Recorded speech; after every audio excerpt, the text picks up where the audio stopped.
Армысыздар, ардақты әлеуметтік желі қолданушылары. Күнге кезет ақпараттық агенттігінің YouTube каналында өзекті подкаст кезекті саны. Біз бүгін Қазақстан премьер-лигасының 7-ші турының қорытындысын талқылайтын боламыз. Студия қонағы Сейіл Амангелдіұлы. Қош келдіңіз. Қош көріпсіз. Біріншіден ассалаумағалейкум. Мен амандасып қояйын, кішігірім. Сәке, жалпы Қазақстан премьер-лигасының 7-ші турының жаңағы тамашалау барысында байқаған боласыз. Сенсациялық матчтар тіркелді. Бір емес, екеуі тіркелді мен үшін. Қалатын дүние болды. 7-ші турдың біршен ең бас құттап кетейік елді мерекесімен. Қазақстан Республикасының қарулы күштер мерекесі құтты болсын. Және келе жатқан 6-9 мамыр ұлы жеңістің 80 жылдығы шын жүректен құттықтаймыз мерекесімен. Ол да біз үшін үлкен жеңіс болды. Үлкен жеңіс. Жеңіс демеш, жеңістен бастайық бірінші лиганы. Бірінші ойында. Бірінші матчты ма? Жеңіс Ақтөбе. Преимущество тең ойын болды. Мен ермей ол ойынды көріп шықтым. Ермей көріп отырдым. До конца көрейінші қызық болсын. Енді Құдай жарылқап шындап келгенде былай Ақтөбенің жолы болып кетті ойында. Мен қосылатын да бар шығар, қосылмайтын бар шығар. Жеңіс более нелеу көрінді, агрессивно көрінді. Командалық ойыны жақсы. Агрессивті көрінді. Енді бірақ жеңістен мен тіке айта берейін. Ғафуржанды уже қайтару керек ау. Кімді? Ғафуржан Сүйінбаев ше, пенсияға ше. Кеше 3 жақсы моменттерді аспанға тепті ол ойында. Ой-бой деп қалдық қой. Ой-бой деп. Енді андайда Ғафуржан алыстан теуіп жатыр енді. Ондайда керек шығар, бірақ енді одан да ортаға тастаған дұрыс па еді деп қалдым да. Ғафуржан ортаға шығарған дұрыс па еді деп. Енді Ақтөбенің жеңісімен шын жүректен құттықтаймыз. Иә. Оралхан Өміртаев гол салды 9-ші минутта бұл матчта. Әнуарбек пен Винжелу және Исламбек Қуант жеңіс тарапынан Мартиниш 4 сары қағаз алған екен, 4 ойыншы. Сейдахмет, Жаружан бір ойында 5 сары қағаз алды. 6 сары қағаз, 7-8 9 сары қағаз көрсетілген. Енді сары қағазға қанық қайырып соңында нүктесін қойған 90+2 минутта сары қағаз алды. Доп иелігі бойынша 54-те 46, өзіңіз айтқандай, расында да доп иелігі бойынша басымдық жеңістің тарапында, соққылар қақпаға 18-де 15. Иә, бұл жерде де жеңістің басымдығы байқалады. Тіпті оның ішінде жаңағы қақпа бағанасына тура барған соққылардың саны 12-де 10. Яғни бұл жерде былай айтқанда расында да статистика бойынша жеңістің басымдығы байқалады. Дегенмен де тең ойын, тең ойын болған. Тең ойын. Екен ойын көріп отырдым. Ақтөбеге жалпы қалай? Ақтөбенің ойыны жүйеленіп келе жатыр ма? Енді тұрақты бір ойын ішін айта алмаймыз, екі ойында ше, оларда ше әзір. Енді кімді көрейік, тренерлерін. Әзірше тренерлер. Екінші ойыны ғой тренердің бір шыққан кезде. Өткенде кім еді қоймайды маған украиндықты. Украиндық емес, Левчик, белорустық тренер негізі. Ол алдындағысы ғой, украиндық ол кетті ғой кісі. Жеңіске сәл мүмкіндік беру керек. Ол да күшеледі жақында. Ақтөбеге енді екінші несінде күшейіп кетпесе, бір-екі көрік алып күшеймесе, мына ойын чемпиондық ойын емес кеше, бірақ ашып айта берейін, чемпиондық ойын емес, кәдімгі премьер-лиганың ойыны. Ортан қол команданың ойыны. Премьер-лиганың ойыны. Келесі матч Ұлытау Қайрат. Қайрат өте грамотно істеді. Басында голдың бәрін салып алды да, аяқ жағында бәрі игроктермен демалуға жіберіп, жастарды шығарды, сөйтіп жүрген кезде Ұлытау кіргізіп алды байқамай. Бұл жерде қазір мысалы Еркін Тапаловты, Қасыболатты, мысалы Садыбек, Бағдат деген игроктардың бәрін шығарды, кейін аяқ жағында уже екінші составты шығарды. Дұрыс қой, алдыңғы ойындарға күш салу керек. Иә, алда бірнеше матчтар бар олардың. Мынандай нәрсе бар ғой, мысалы Қайрат жастар клубының бір баяғы былтырғы сезонда ашуым келетіні мазохизмге салынып 11-де 1, 12-де деп аямаушы еді. Жоқ, бұл жолы сондай болып кете ма деп қорқып едім мен басында. Жоқ, өзінің ойыннан кейін қой демалайық деді ойдым.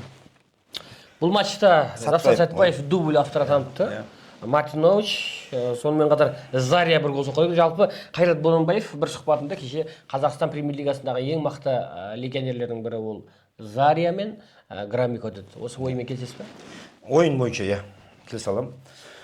Кеше Дастанның Ұлытауға салатындай ойыншы ғой. Ұлытау қолбыстар салып жатыр әңгіменің ашы.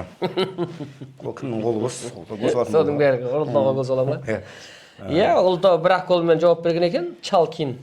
Максим ғой қателеспесем. Максим Чалкин ғой қателеспесем. Бір гол салған екен. 4-1 өзі лайықты счет болды. Лайықты счет болды. Айтпа уже 70-ші минутқа жақындағаннан кейін уже 4 гол салып алды да, ары қарай уже қинамады ұлтауды. Қинамай-ақ қойын деді ойдың өздері де. Сәл қинап жіберсек тағы 7-8-ші минут қалды. Өзіңіз айтқан ұлтау сол шапан киюге дайындалып жүрген секілді.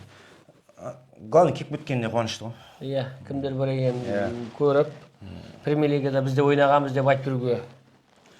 Енді сондай жоқ, бір қызығы ұлтау мемлекеттен қаржы алмайды екен. Қазақмыстың қамқорлығында қала ғой жезқазған. Қазақмыс бөледі деп естідім осы қазынасынан. Сондай клубтар көбейсе, мен бір инсайда не айтып кеттім деп отыр. Ол менің ойым ғана енді бұл жерде өткенде бір осы әңгімені қозғағым келіп еді. Біздің Қазақстан клубтарының барлығының деңгейін бір неге қою керек та, бағанынша. Мысалы президент барсын миллиард 200 ба, миллиард 200-ге қою керек та.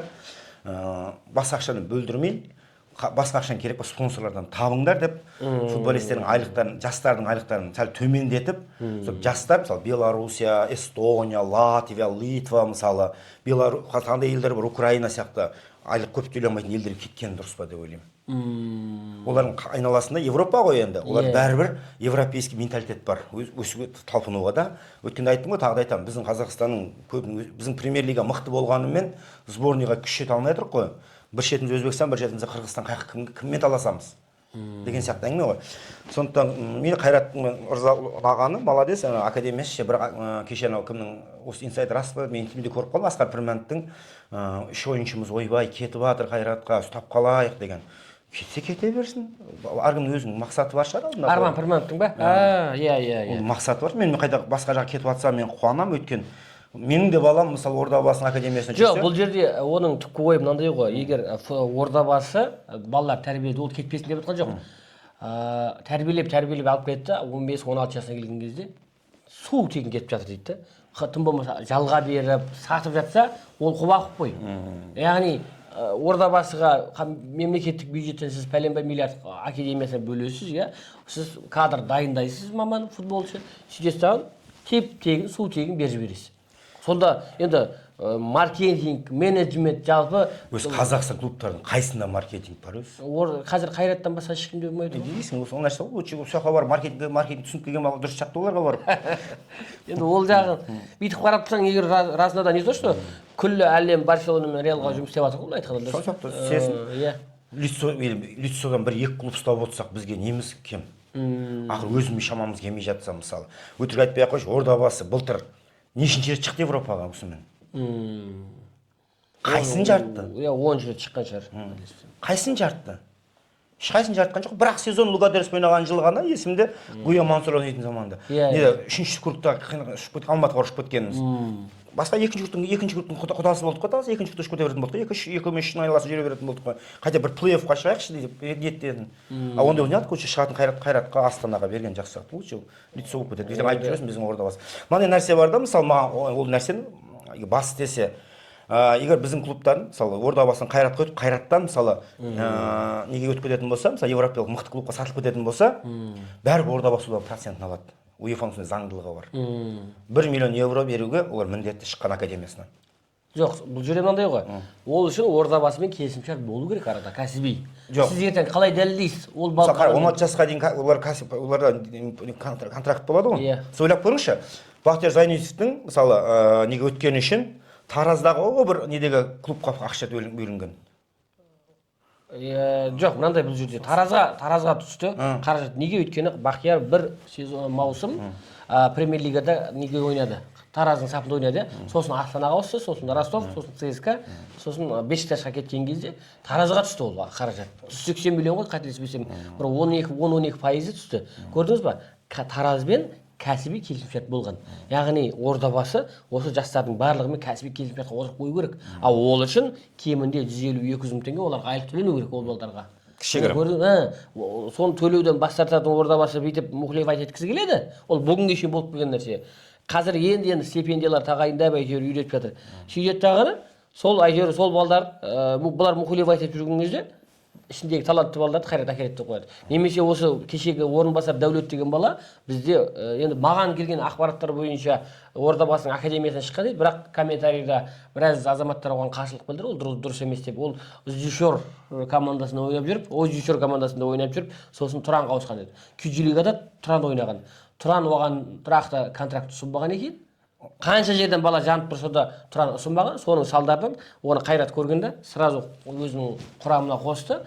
Қазір жастар арасында дубль авторы атанып, кәдімгідей матчтарда бойы аласа болса да, енді аса бір ұзын бойлы жігіт емес, соған қарамастан баспен гол соғып жүр. Оны ЦСКА, Хайду қателеспесем, сосын тағы Зенит құдашып отыр. Ал бағасы 70 миллион теңгеден асып отыр, былай айтқанда. Бұның ішінде бірақ жауап қой. Сауап деген. Иә, сауап қой бір жағынан. Бірақ қашан сауап деп шапалақ ұрып отырған емес, одан да сол қателіктерден дұрыс шешім шығарған дұрыс. Келесі матч Атырау Ордабасы. Ойын ол до конца көріп отырдым. Шындап келгенде, бірінші гол Малыйдың аңғал-саңғал голы. Турасын айтайын, аңғал-саңғал гол. Бұрыштамадан келген, иә? Аңғал-саңғал, ана сол аяқтарына тиіп қайтып келген кезде тебе саған аңғал-саңғал гол. Бұл жерде енді маған шын айтайын, кеше Халмұратов бар ғой, біздің Халматов. Ұнады, маған несі ұнады, өзін Тони Кросс сезім жүр ғой, площадь стадионда ше. Алаңда ма? Өзін Тони Кросс сезім жүрген. Ондай балаларға еркіндік берген дұрыс мен ойымша. Кеше әдемі Астановқа шығарып берген сол ғой. Халматовқа шығарып берген. Ал Становтан молодец, сасқан жоқ. Биыл түпай-түпай Становтың биыл ойыны жақсы. Маған ұнап жүр Сұлтанбек Становтың. Біздің өзіміздің жастардың осылай дамып жатса мен қуанамын. Енді Сұлтанбек Асанов бізге Қайраттан келді. Жастар арасында Сұлтанбек Асанов Қайратқа өткен, менің есімше. Элхан кезінде өте алмайған жастар арасында. Элхан Ордабасыда ойнады, Сұлтанбек Қайратқа барды. Қайраттың сапында ол негізгі құрамнан орын таппады, жасыратын жоқ. Сөйтіп оны Ордабасы қайтып алып еді, міне. Әлеуінгі сөздің несі ғой, біздің ойын жүйеміз Қайратқа келін кірмейді, көрдіңіз бе? Сұлтанбек қайта келіп, Ордабасы сапында былтырдан басып, негізгі құрамға шыға бастады, тұрақты түрде. Міне қараңыз, Становқа голға пас берген Қалматов, Малыйға Сұлтаниязов. Ал енді қараңыз, Сұлтаниязов пен Қалматовты ұлттық құрамаға шақыру туралы Әли Әлиев уже әңгіме айтып жүрді айтқанда. Әдемі ғой. Шынап келгенде ортада өзіміздің Қазақстанның жастары ойнап жатқан маған ұнап жатыр. Ордабасыда. Қараңыздар, мен енді күнді түсінгенім, Асқат Есенбектің түсінгенім, бір сөзінде айтып қалды өз бір жиналысында. Менің мақсатым Ордабасының академия жастарын көтеріп, сборныйға мүмкіндік беру. Кадр дайындау. Рахмет, қара. Становты дайындап жатыр қазір, Сұлтаниязовты дайындап жатыр, Қалматовты дайындап жатыр. Олар жақсы айтты, мысалы, кеше әжептәуір ойын көрсетті. Шындап келгенде. Сол сияқты жастардың көбісін шығарып жатыр ғой, мысалы, кеше. Қанша айзада мысалы өзіміздің нелер шығарсын. Әмірді шығарды кеше мысалы. Шығарсын. Оны несін ойын бойынша кеше Ордабасы басымдау болды. Шындап келгенде бірінші таймда основной. Доп иелігі 56-та 41. Басымдау болды. Атака жағынан да басымдау болды. Шындап келгенде Атырау енді соққылар 8-де 17. Ой, Ордабасы егесе көп. Контратакамен шығып отырды астына Атырау. Бұдай жарылқап аяқ жағында салып кетті әйтеуір. 2-0 меніке бітема деп едім, жоқ салып кетті. Ойын бойынша әжептәуір көрінді. Енді кеше кім кеткенде комментаторлар айтып отыр екен, ойбай біздің Европа жоқ, біздің стиль өзгерген Ордабасының. Стиль өзгерген. Бұрынғыдай былай лақтыру емес кәдімгідей бір-бірін ромбик жасап, бір-біріне пас беру өзгерген ойындар. Оған шүкіршілік етейік. Енді кеше бірақ гимназия сәл көрінбеді. Айтайын, жаңа көріп. Оған қарағанда жаңа қайта өзім жақсы көретін Шериф Қосыл сәл көрінген ойында. 2-1 лайықты шөт. Ордабасы бір фанаты болып, бір мақтап неғаным емес, лайықты шөт. Мен қайта неше болып қалам ба деп қайта екеуін. Жоқ, бұл жол 2-1. Мен білетін келесі ойын біз Ордабасы Қайсармен еді ғой. Мынандай бір инсайт жасағым келіп отыр. Неге? Мысалы, қазір бізге осы очко қатты керек болып отыр ғой. Тем более ойнап жатқаны дейтін стадион. Иә. Бізге осы Қайсарға неге үлгере алмаймыз стадионға барып. Жоқ, үлгереді. 11-ні үлгереді. Ресми хабарлама берді. Мен кеше стадионға барып келдім, видеоға түсіріп алдым. Тіпті жаңағы раздевалка дейді ғой, шешінетін бөлмелер керемет. Я кеше сен нені көріп қалдым, нені жөндеу жұмыстарын жүргізген. Инстаграмынан көрдім. Маған бір ойын хотя бы да ашық есік күн жасап, ақыр жұрттың бәрі андай не істеп жатыр ғой. Мерекеге деп ашық есік күн жасап, Қайсардың ойында, өйткені Қайсар бізге ыңғайсыз қарсыласты айта берейін. Неге бір реалдың системасына көшіп, сол бүкіл стадионды толтырып тегін. Біз сондай айқай-шумен ұстап алмаймыз Қайсарды. Жоқ, Қайсар енді былтыр Қайсарды ұтқанбыз біз 2-1. Есіңізде болса, ойынның соңғы уақыттарында Дембо Дарбо гол соғып кеткен. Иә, ар жаққа барып ұтып қалдық. Қайсар үйінде Қайсар ол. Үйінде қасқырымыз санатады да, Қайсар қазір қонаққа шықса қоймақ болады былай айтқанда. Жоқ, мына деп тұр ғой, қазір бізге біздің составқа Ордабасының составына сол күш керек болып тұр да, қазір болельщиктердің сол бізге сенетінін ше. Сонда қараңыз, біздің стадион қазір 15 мыңдық стадион ба? Мысалы 15 мың стадион деп айтайықшы, иә. Бізде ма? 20 мың үстінде ғой. 20 мың стадион дейікші. Мен бойынша 15-те оқығанмын еді. Жоқ, 20 мың. Мен 18 мың адам отырсыншы. Иә. 18 мың айқайынан аналарға айқай-шу көтерем түйеге де күш береді дейді ғой. Иә. Сонда бір күш берсе деймін да, сондай кезде, сол кезде аналар келесі болашаққа қатты ашылып кете ма деген ой бар да, басын просто келесі ойындарға ше уже. Сондай бір ауыр ойындарға келген кезде, мысалы Қайраттың ойыны келсін, мысалы бізге Астананың ойыны келгенде, сондай бір не жасасақ деймін да, мысалы бір құрбандыққа шалып кетер бір о жерде бір 10 миллионның ақшасы кетер, 15 миллионның несі кетер, билеті кетер.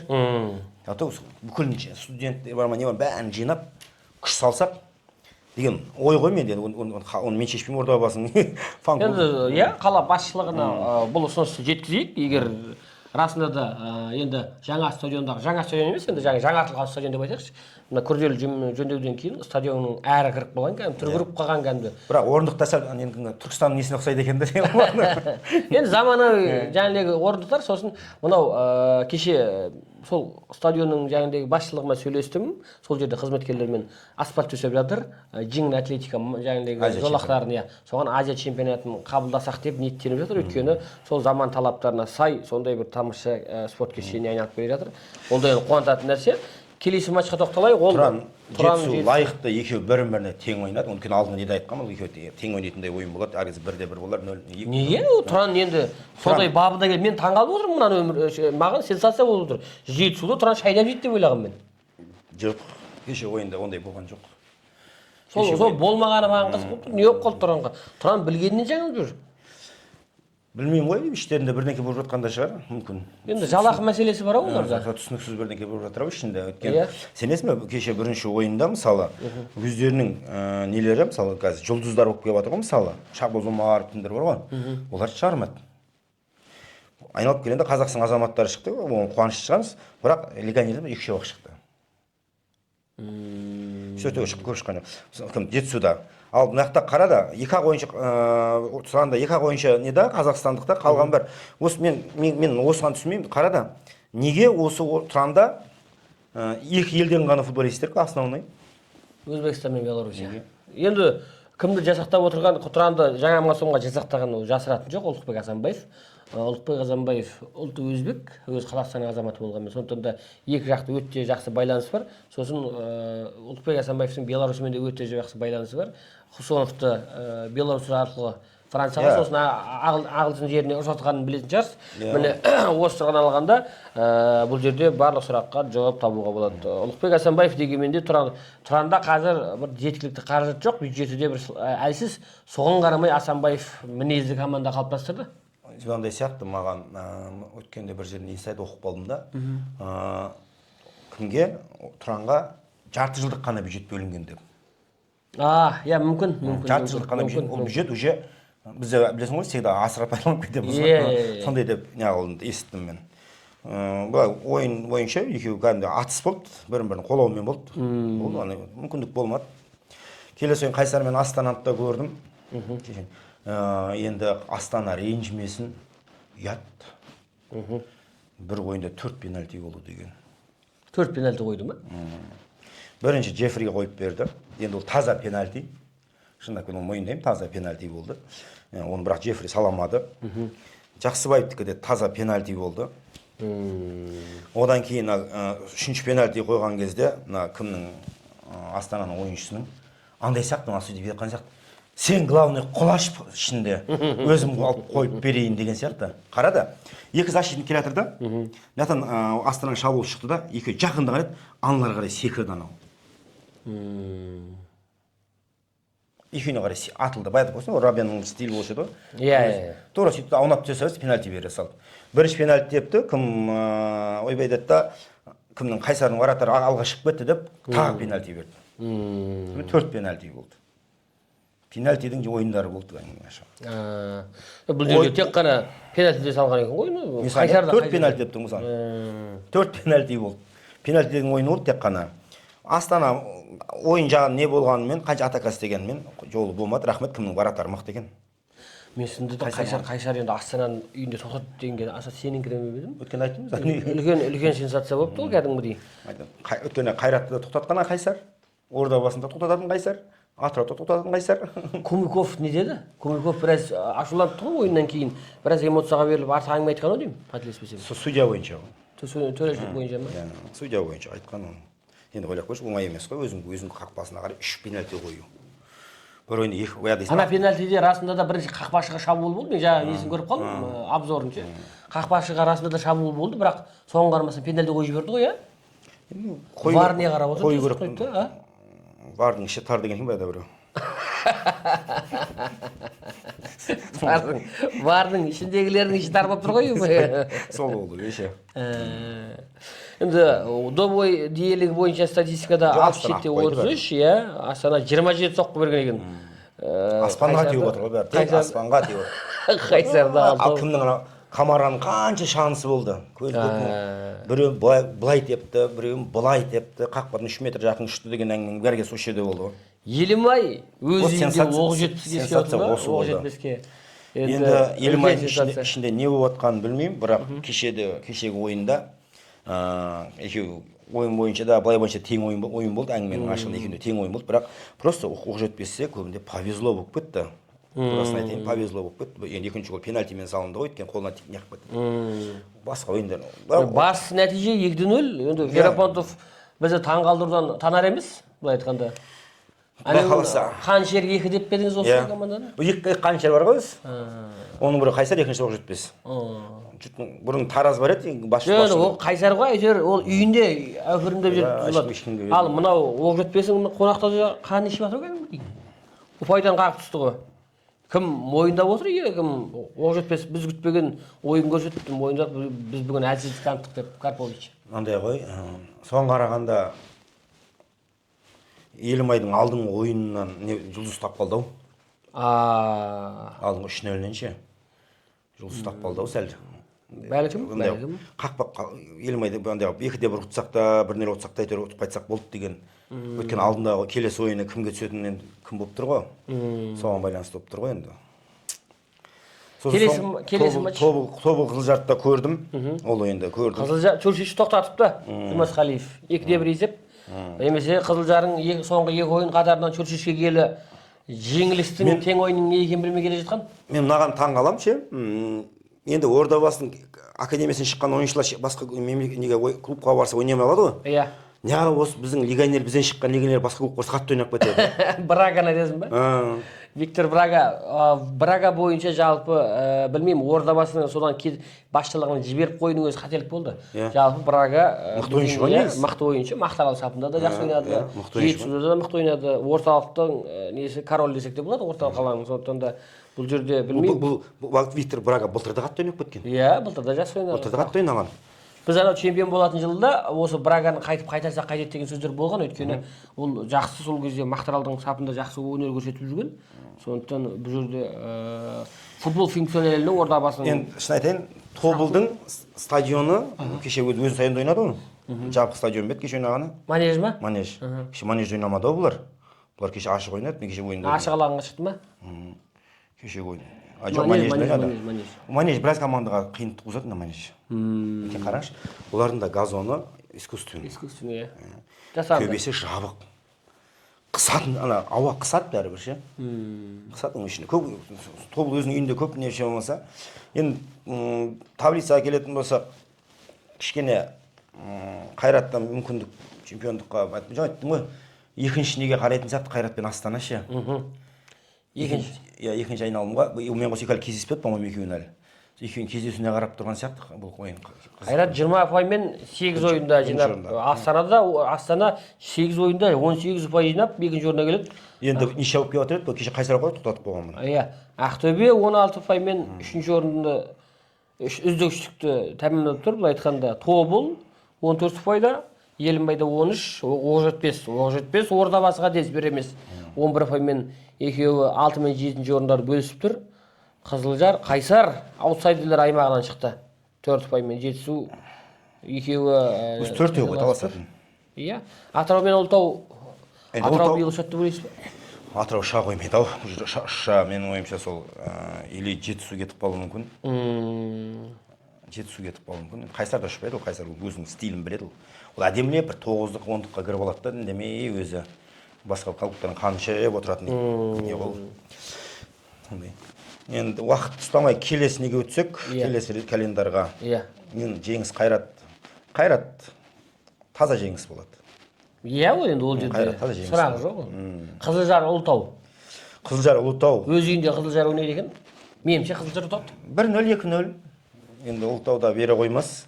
Енді неғып келіп жатқан команда. Бұрса Ұлытау басында қатты таланып жатыр. Соған сәл жаным ашиды. Мынау есін жамай қала ма деп. Ондай командар болады, есін жамай кетеді. Иә. Вот бізде шайқас ойын осы. Енді шайқас ойын мысалы көбісі көрмеуі мүмкін, бірақ Тұран мен Атыраудың арасында. Түркістанда өтейді деп тұр, иә? Шайқас ойын болатын сияқты менің ойымша.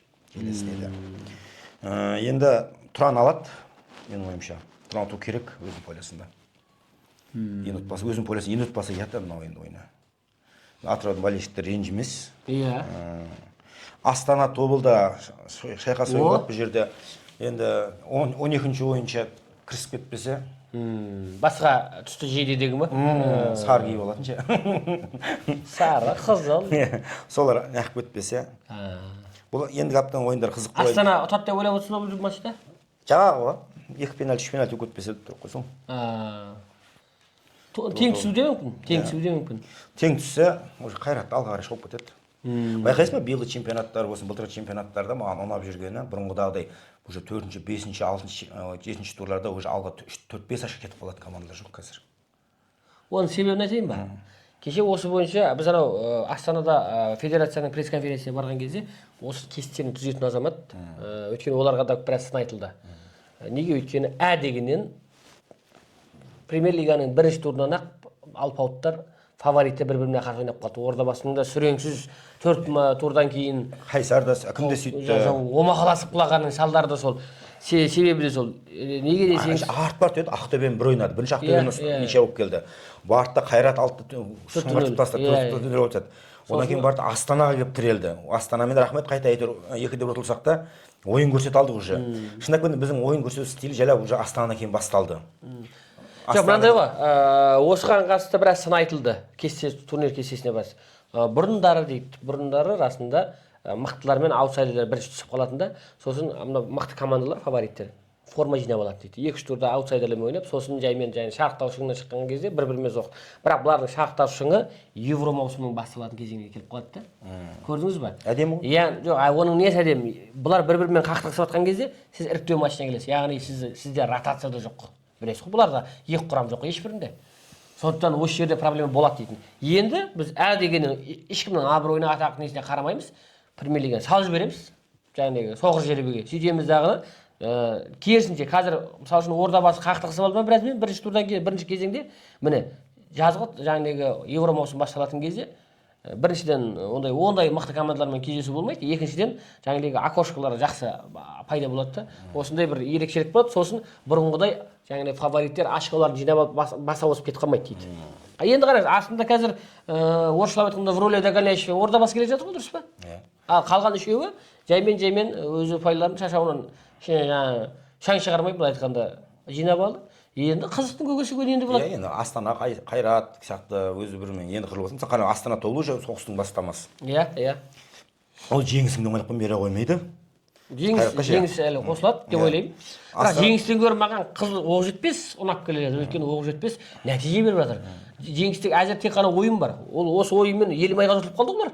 Керемет басымдықпен тұрып Елімай 1-ден өтіп кетті ғой. Сондықтан да бұл жерде Оқжетпес біраз. Команданың көбісі андай не болып жатыр ғой. Ала-құла болып жатыр. Бірде ұтады. Енді қазір Астана мен Тобылда енді ойын, айтым 12-ші ойын жарласып кетпесе, соғыс болайын деп тұр. Астана полисында. Жетісу Оқжетпес, енді Талдықорғанда Жетісу Оқжетпес қабылдайды екен. Кім келіп қалады уже? Сәкен келеді ғой өзінің орнына. Смақ. 4 ойын еді ғой. Өтті ғой 4-ші. Кеше өткен жоқ па 4-ші? Ордабасы қай турда? Қара. Орда 5-ші турда болды ғой. 6-7 жоқ әлі бар. Бар. Онда Оқжетпеске жайлап 2-де 1 ұтып алса, 1-0 ұтып алса да әйтеуір мысалы. Ордабасы Қайсарға жаңағы вариант істеу керек. Тем более стадионның ашылуы деп тегін деп шақырып алып күш салу керек. Ақтөбе Елімай. Бұл да кездесудің осы турдың орталық матчына баратын жігіт көрдіңіз ба? Мына 7-ші турда мына 2 алпауыт бір-біріне жолығып қалды. 4 алпауыт. 8-ші турда Ақтөбе мен Елімайдың арасындағы ойын. Енді Ақтөбе өзінің полясында біріншіден. Екіншіден Елімай енді есін жимаса былай беріп қояды Ақтөбеге. Меніңше Елімай ұтылмайды, өйткені кешегі Оқжетпестің үйлеріне барып беттеріне шапалақпен ұрып кеткені кәдімгідей Карпович етеді деп ойлаймын. Есін жимаса, сабап кетті былай айтқанда. Сондықтан да бұл жерде Елімай енді ерекше, тем более бұл жерде Ақтөбе фаворит. Енді анау Елімай Оқжетпеске қарсы былай сондай андай бір соншалықты бір настрой ұстамаған сияқты да, иә? Қалпақпен қағып алам деген настроймен шығып таяқ жеп қалған сияқты. Енді Ақтөбеге қарсы бұлар есін жиып басқаша құрамда, басқаша немен барады деп ойлаймын, мотивациямен былай айтқанда. Келесі тур сол барлық ойын. Бұдан бөлек енді ертең өзіңіз көргендей, Шәке, УЕФА-ның лига чемпионы, Чемпиондар лигасының жартылай финалының екінші қарымта матчтары болады. Бірінші ойын Барса. Жалпы бірінші ойындағы нәтижелер өзіңіз күткен нәтижелер болды ма? Мен күтпеген нәтиже PSG мен Арсеналдың ойында болды. Мен ойладым, Арсенал үйде дамирт етіп, былай қысып тастай ма деп ойладым. PSG-нше. Или олар PSG-ны толық зерттемеген. Арсеналды толық зерттемеген.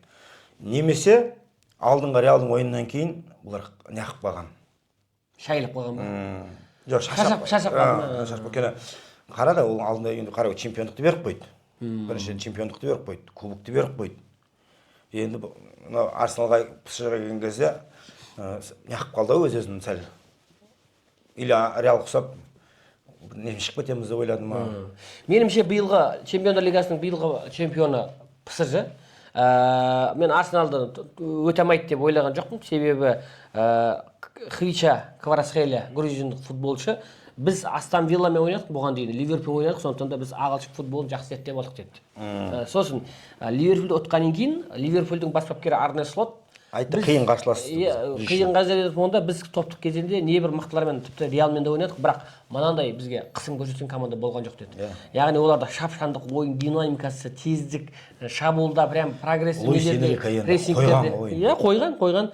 Соның нәтижесінде кәдімгі мен PSG ұнағаны ойынын көрдім, енді етірген ойын көрген кезде маған қатты ұнағаны бір игрокқа тәуелді емес. Командалық ойын бар. Мысалы бұрын кез келген ұзақ кетеді. Мбаппеге тәуелді еді. Өйткені көңіл күйіне қараушы еді Мбаппенің ше. Енді біздің гегемония Реалға, сол PSG-ның Мбаппенің гегемониясы келді ғой. Негізі мен басы келгенде мен қатты қарсы болғам. Мбаппенің бе? Қатты қарсы болған бірі менмін. Өйткені ол келген кезде 3 игроктың өлетінін мен білдім сразу. Ол реально сондай болды, 3 игрок өлді. Родриго, Винисиус, Мбаппе кімді? Беллингемді. Беллингемнің бұрын қарқы жоқ уже. Өйткені неге бұрын ромбы ойнайтын еді, мысалы ше. Беллингем, мысалы, жасырын девятын ойнап жүрді ғой, мысалы. Жас бұрын ол система Барсада болатын. Есіңде ма? Месси мен кім екеуі ойнайды да, біз девятка ойнайтын. Тура сол нәрсе болды. Сол кезде мысалы ойламаған кейін оқыған кезде халықты алдап, Хаселуды шығарып жіберіп, шығып кетіп ойнап жүрдік. Мысалы сондай бір керемет істеп жүрді да. Қара, қазір Анчелоттидің енді мия қататында бар. Сен ойлап көрші, бір емес 4 жыл нападение еді. 4-інің 3-інің позициясы бір. Родриго правый атаку вингер емес ол.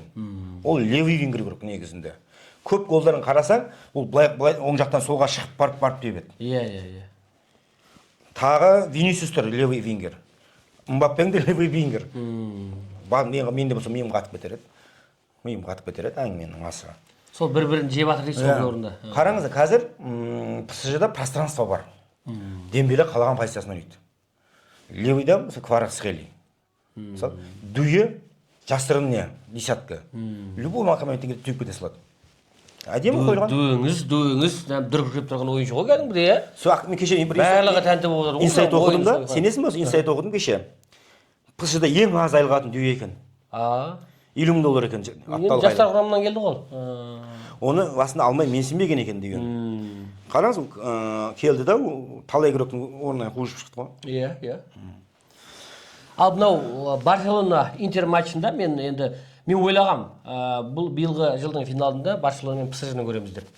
Енді жаңағы УЕФА көкем бұл жерде Барселонаның құлағына сүйреп шығармаса, ол бар. Мен кеше бір Барса фанатының әңгімесі өткен кезде маған Сәке айтты маған, мен биыл Барселона не болды дейді да.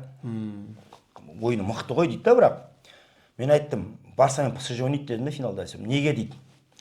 Интер мен ПСЖ ойнаса, ол ақша істелінбейді ол жерде. Иә. Ол факт. Ол ақша істелінбейді ол жерде кәдімгідей. Ал егер Барсаны сүйреп шығарып ПСЖ ойнатса, просмотр бар, продажа бар ол жерде, болельщик бар. Оны біліп отыр УЕФА. Негізі мен саған айтайын, бір инсайт айтайын. Бұның басында құрылған кезде, сетканы құрған кезде финалға Реал мен Барсаны шығармақшы болған бұлар. Атлетиканы сүйреп шыққанда сол. Атлетиканың ойын көрсеткенде жоқ қой. Атлетикадан мұрнынан сүйреп шықты, ой кімнің аяғына тиіп кетті деп әйтеуір екі рет деп жіберді, екі аяқ бірге тиіп кетті әйтеуір сүйреп шықты. Өзі судьяның сүйрейтін жерлері пенальтиді или неден ішінде ғой өткен кезде бармен аяғын сосып қойып. Негізі бұлардың планы бойынша сол Реал мен Барса болған биыл. Өйткені олардың екеуі де биыл неге барады? Әлем чемпионаты футболда неге бару керек? Енді Құдай жарлығы клубтар арасында әлем чемпионаты. Реал Арсенал пландарын бұзып жіберді ғой. Арсенал енді тай жағын қалдырмай топалаң қылды ғой. 3-0 дегеніңіз енді сойған. Планды бұзып жіберді да. Үйіп сөйлей алмайсың ғой. УЕФА-ның планын бұзып жіберді. Енді не істейді? Енді мына сөзіңізде жан бар. Енді қараңыз, мен сізге қызық дерек айтайын. Қай бір жылы, осыдан 2 жыл бұрын ба, 3 жыл бұрын ба, финалға Манчестер Сити мен Интер шықты. Есіңізде ме? Банкротқа ұшыраған ғой УЕФА. Стадион толған жоқ қой финалға. Стадион толған жоқ қой. Мен айтам, ең банкротқа ұшыраған ойындардың ішін айтып берейін саған. Манчестер Ситидің, Интердің ойыны и Ливерпульдің Тоттенхэмнің ойыны. Финалдағы ма? Өзі Тоттенхэм негізі Аякс шығу керек болып тұрған. Тоттенхэм бұрысы Аякс өз-өзін бірінші матчтан кейін алып тұрды ғой Аякс, иә? Сол Аякс алып тұрған. Бұл жерде мынандай мыштан тұрып қалған ғой, өзі Тен Хагтың миында андай тұрып қалған. Оларға сондай хабар келген ба, сендер шығасыңдар деген. Өзі расслабить етіп қойған өздерін. Ертең расслабить етіп жіберген өздерін. Өте олар Реалды ұтып келіп жатыр ғой жерде. Лукас, Лейма бәрінің сценарийін бұзып жүрсеңші. Сөз ондай арасында бұзып жіберетін нәрселер болады ғой. Иә. Интер мен Барса арасында сол нәрсе бола ма? Мен айттым, солай болады дедім. Неге дейді? Өйткені Интер менен қазір ПСЖ ойнаса, сайын толмайды. Енді мынандай ғой, әлемде кім көп? Барса фан ма, Реал фан көріп, енді ПСЖ фандар жоқ қой былай айтқанда. Бар болуы мүмкін, бірақ ПСЖ фандар кәмілетке толған жоқ әлі. Көбісі кәмілетке толған жоқ әлі. Былай түсіндіріп айтқан кезде. Өйткені ол кейін шыққан команда ғой. Мен ПСЖ-ның историясын оқыған кезде мен ПСЖ-ға сәл ренжіген кезім болды. Оказывается, бұрын Парижден клуб шықты ғой, қазір білесің ба, бірінші лигаға? Лига дейінгі Парижден клуб шықты биыл жаңадан. Негізінде бұл жерде мынандай құлық болған. Париж деген клуб ПСЖ-ге бір клуб болған. Бір клуб болған кезде 1900 қай жылдан есімде жоқ, ПСЖ өзі бөлініп шыққан. Содан бөлініп шыққан. Сөйткенде олар енді олардың бағы жанып кетті ғой, ПСЖ-ның бағы жанып кеткен. Ана бірінші лига кім Париж командасы ғой, үшінші лигаға түсіп кеткен өзінен өзі. Биыл енді қара, ең лига дейіндегі ең қатты қырылысты күтіп отқан бұрын қазір ПСЖ мен Монаконың ойыны емес, Париж мен ПСЖ-ның ойыны ойнап тұр. Екеуінің арасында қатты не бар? Дауластық бар. Дауластық. Баяғы Эвертон мен Ливерпуль сияқты ғой. Эвертон мен Ливерпуль бір клуб болған ғой, негізі бұл кейін бөлініп шықты екеуі. Сондай тарих қой жерде. Қараңыз, ПСЖ-ның фанаттары осы кімге келді ғой басталғаны? Шейхтардың, катарлықтар деген ғой. Бұлардың фанаттары енді ғой? Енді қалыптасып кеткен команда. Бұрын енді ортақ қол команда ғой, Роналдиньо ойнап кетті ғой бұл жерде. Ортақ қол команда. Бекхам да ойнады бұл жерде. Кім ойнамады? Пол Бостон бар ойнады ғой. Қалыптасу кезеңінде бәрі өтті ғой айтқанда. Жалпы Интердегі матч қандай сценариймен өрбиді? Егер ойын таза болса Интер шығады. Иә. Ол күмәнсіз. Ал егер жаңағы 12-ші ойыншы қосылатын болса, онда Барса шығады. Мен аткеде ол Барса фандарға да айтқанмын. Барса фандарға да айтқанмын. Егер судья қосылса. Мен жалпы енді ширек финалдан бастап Барселона мен ПСЖ екеуі бір деңгейде ойын көрсетіп жатыр деп ойлағам, екеуі де финалға сөзсіз шығып тұр деп. Бірақ кешегі анау Барселонаның қорғанысында ғана қателіктерден кейін. Қарай. Ол бірінші матч емес, еще Дортмундта барып 3-1 болып Дортмундқа оңбай ұтылды ғой. Сонда 2 матч қатардан Чемпиондар лигасында 6 гол жіберіп отыр да. Биыл келесі ойынға, ертеңгі ойынға, именно ертеңгі ойында Левандовски жоқ. Оң жақтағы кім қорғаушысы жоқ. Кеше кім жанып тұрған? Жүркінде. Травма алып қалды ол Жүркінде кеше. Міне кеше Барсаның ойынын көріп отырдым. Кеше кіммен ойнады ғой? Ұтып қалайын деп қалды кәдімгідей. Ла Лигада ма? Ла Лигада кеше ұтып қалайын деп қалды. Мен таң қалдым кеше. Құдай салқап кеше өзінше Валидек ойнады кеше. Екінші састап шығартыпты. Демалдырамыз, ротация істейміз деп. Шықпайды Валид дейді ойында. Сөйтті де амал жоқ.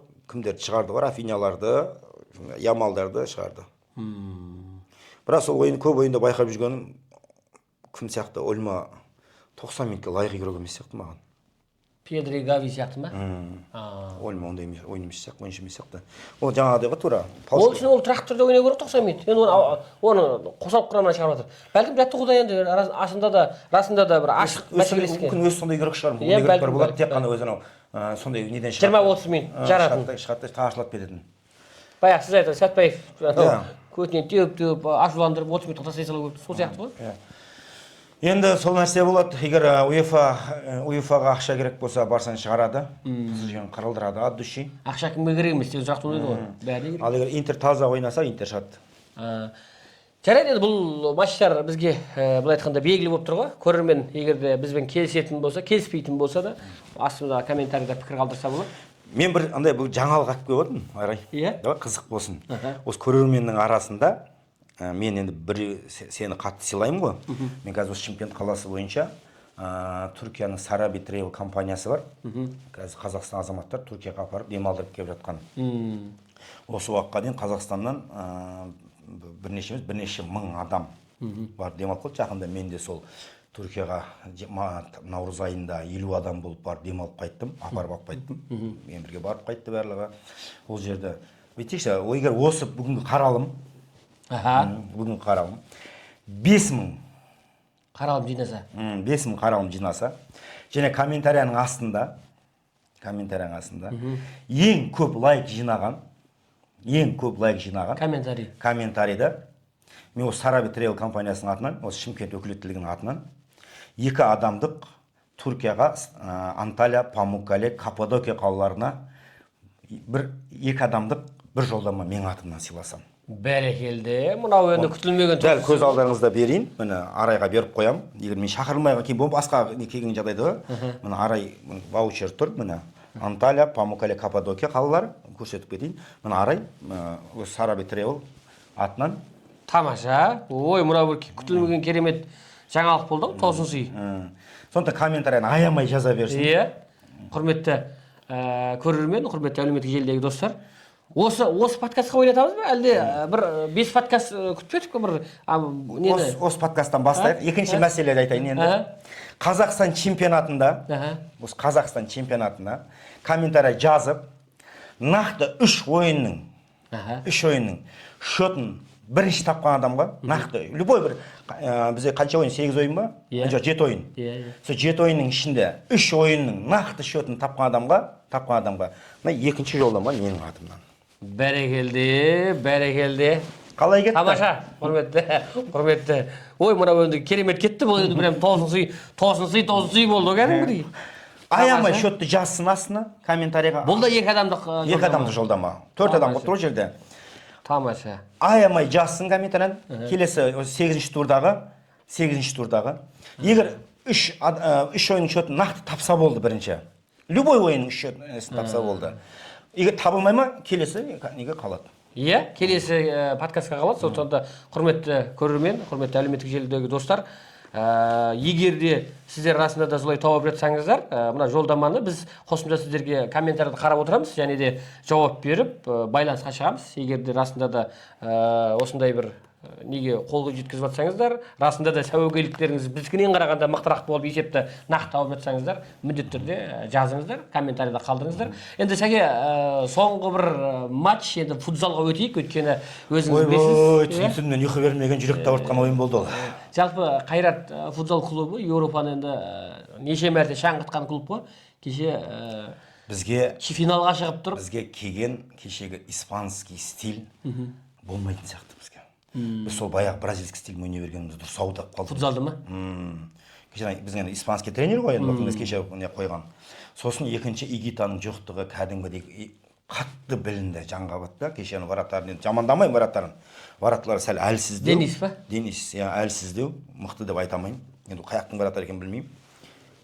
кеше ойынды көріп отырып, ойбай шындап келгенде жүрегім ауырды кеше. Түн мен өзім бірінші гол кіріп кетті. Ана ойындар мықты. Мен испандардың ба? Пальманың ойыны мықты. Енді чисто неге жатып алған. Испанский стильге жатып алған. Одан кейін кешегі Фабиньо деген ойыншы неге шықты да. Кімге Қайратқа аш қақпан деді ғой. Аш емес. Қаржыдаспа деді ма? Негино деген ойыны бар өзінің. Игроктар бар. Анау екі бірімен қатты түсінеді екен, екеуі бірін-бірін. Ол үшеу ол игрок жаңағы Фабиньо. Бірінші бестік қой баққан кезде. Екеуі қатты түсінеді екен бірін. Аш деді қақпан. Сіз ойлап қойыңызшы. 23, 27, 28, 31 минуттарда 4 гол соқты. 4 Фабиньо бір гол болды. Бір стилі ұрып тастай салды. Сосын барып Қайрат жан-жағына қарап, не болып жатыр, не болып жатыр. Сен ойлап көрші, 8-де 1 болып жатсың да. Сөзін не болып жатыр, басыңды көтересің. 2 гол сәбет, артын табыр гол соқты деді саған. Сұмдық. Мықты кеше. Жолдас кездесу болып тұр финалда. 9-да 4 деген ойын. Финал емес, жолдас кездесу болып тұр. Қандай болды? Бірінші көріп отқам, бірінші ана ойын патыр-патыр шауып атты да, бірінші гол сап кетті. Мен бірінші гол таза вратардың ошибкасы. Теккен допты қайтарды. Анау допты келіп теуіп кетті бірінші голда. Ана Гардиля деген мықты екен өзі. Шалдау кісі үлкен, жақсы үлкен ба, бірдей айжыл екен өзі. Жасы үлкен ана Гардияның. Біз істемейтін жаман екен дейді. Сөйтіп көңіл күйім түсті уже. Мен айттым, мына ойын бір 4-0 ма, 5-0 ма болады деп отқам. Өшіріп, ең жата бергенім сол еді. Дедең деп не келді, бірде бір бұл. Қойды, қайтып. Қара отқанымыз сол еді. Арада 10 минут өткен жоқ қой. Шапатақ басталды ана жерде. Сабады зерек. Сабап атыр. Анау бұрышқа тұрып алған Қайрат жылап. Мықты. Достойын алды Пальма. Көрініп тұр. Сөйтсем, оказывается, Пальма өз 4-кратный ма, сондай екен ғой, өз 5-кратный ма чемпион екен. Иә. Испанияның дүркіреген футбол клубы ғой. Лига чемпионатында 4 баған екен бұл. Енді Барселона жоқ биыл. Көрдіңіз, не деген Барселона испан футзалда да не деген гегономиясы болды. Соның өзін кешегі Картатека мен Пальма Қайраттың уже гегемониясы өтіп отқан сияқты маған. Жоқ, өтіп жатқанда бұлар жаңа буын алмастырды ғой. Соның өзі жаңарған құрам ғой бұл. Енді бір жағынан финалға шығуда жаман результат емес, мойындау керек. Қараңыз, біз соңғы рет 2015-те алдық ба? Бір 10 жыл өтті уже. 10 жылдан бері енді өзі төрттікке өзі шағыретпе шықтық қой, тойтаратпе шықтық қой, шыққан жоқпыз өзі. Енді бұл кеше бірақ кім қатты айтып қойды, біздің капитанымыз. Оразов па? Ой, біз биыл нені алып келеміз өзіміздің елімізге деп еді, жоқ. Кәлім айтты ғой. Биыл емес ау деді ғой. Биыл сценарий басқаша деді. Биыл емес ау деді. Бірақ шындап келгенде Игитаның кәдімгідей орны білді. Қатты білінді. Енді әлемнің 3 дүркін қатылым, 2 дүркін келді. Маған ең үздік пашпен алды қатылым, 3 дүркін ба? Жоқ, неде алды ғой. 2 рет неде алды, Қайратпен алды, 1 рет Қазақстанмен алды ма, бірден ке алды ғой. Оның үстіне Игита үшін футзалдың ережесін өзгерткен білесіз ғой? Жоқ, Игита үшін футзалдың ережесін өзгерткен. Игита шықпа деп береді ғой ойынға. Сондықтан анау допты қайтару жағындағы не бар ғой. Сол жағынан Игита кәдімгідей футзалдың дамуына кәдімгідей әсер еткен азамат ғой, ойыншы ғой, былай айтқанда. Сондықтан да жоқ, кеше достойно жеңілдік. Турасын айта берейін, достойно жеңілдік. Енді 9-4 ешқандай сұрақ болуы мүмкін емес қой жерде. Жаңада ғана өшіріп енді болып жатқанымыз сол еді. Құш 4-0 ма болатын шығар деп тұрғанмын. Пальма ойыны кәдімгі көрініп тұр анау. Жеп атқаны ма? Өйткені қараш, үлгере алмай жатыр Қайрат. Үлгере алмай жатыр аналардың артынан ілесіп. Сөйтіп 1-0 салып кетті. Жатқан зот тетикті, неге қоқып қоясың ғой. Келді. Қайрат ояныпты ғой деп, бая Қайратты ойладық қой, қайдан білейік. Сөйтсек аят ұтып жүрген Қайрат екен ғой. Семейде соңғы 2 ойын Қайрат тап қойды ғой. Сосын аят 4 деп ұртқан аят ұтқан Қайрат екен ғой дедім ғой. Түсінікті, жақсы, рахмет Сәке. Тосын сүйіңіз үшін ерекше рахмет. Сондықтан да алда біз көрермендерден біріншіден қаралым күтеміз, лайк күтеміз. Күнге KZ YouTube каналына жазылыңыздар, міндетті түрде пікір қалдырыңыздар. Алдағы Қазақстан премьер-лигасына болжам жасаңыздар. 3 нақты табылған есепке біз мынау Түркия еліне жолдама ұсынып отырмыз. Сондықтан да Сәкеңнің тосын сыйы. Сондықтан да міндетті түрде сіздер осы жолдаманы алады деп үміттенемін. Барлығыңызға рахмет. Бүгінге осы. Сәке сізге де рахмет. Сау болыңыздар. Келесі жолы күшті бір екі инсайт дайындап келем мен де бар айтатын. Күтеміз, иә. Жаңалықтарыңызды күтеміз. Бүгінге осы. Аман, сау болыңыздар.